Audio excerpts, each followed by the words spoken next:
Right now, Hurricane Beryl is now a Category 5 hurricane. This is the earliest Cat 5 on record in the Atlantic. NASA released images of Beryl from space. It made landfall shortly after 11 o'clock yesterday morning, hitting St. Vincent, Barbados, and other places as a Cat 4 before strengthening to that Category 5 last night. In Barbados, wind and rain caused some damage to homes, and some streets there were covered with tree branches and debris. St. Vincent and the Grenadines have no electricity or water right now. Beryl is the second named storm in the Atlantic hurricane season this year. That runs until November 30th, so we are still very early on in this season. Yeah, making history. Brian, I mean, this is really incredible. Where is Beryl now this morning? It's in the Caribbean, and the most disconcerting part of this is we've only had 2 named storms in the book so far, 2. And this is already drawing comparisons to some pretty awful hurricane seasons that we've had on record, particularly 2005, where they've had 4 named storms at this point, but they didn't have a Cat 5 in the early part of July. So that is a little bit disconcerting, certainly.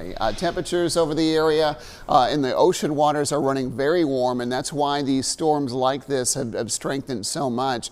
It is unusual for a storm this strong and this healthy looking to be moving as quickly as it is. West-northwest movements at 22. Typically, when the storm is moving that fast, you see the eye maybe displaced a little bit to the left a bit more as that forward speed tends to bend some of the storm development on the western side of the storm.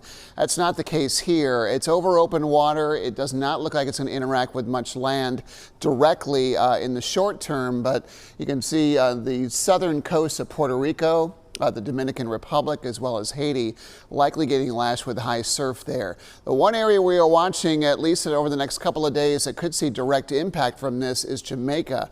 Definitely in that cone of uncertainty where the center of the storm could go, but it's a large storm, and it will likely get into some of those rain bands by the time it passes by late Wednesday into early Thursday morning. From there, it takes more westerly movement, likely to impact the Yucatan Peninsula yet again. This has been a very, very busy area with early season activity, tropical storms, tropical depressions, and potentially a leftover Cat 5 hurricane moving into the Bay of Campeche, as well as the southwest Gulf of Mexico over the holiday weekend.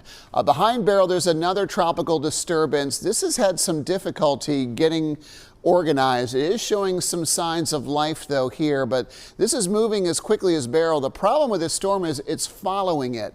And when these big hurricanes, these powerful hurricanes, move through its path, really churns up the water quite a bit and allows some cooler water from below to begin to rise to the surface. And that could be a development killer for anything in its wake. This only has a 30% chance of developing into a tropical depression over the next 7 days. A couple days ago, it had a 70% chance of doing so.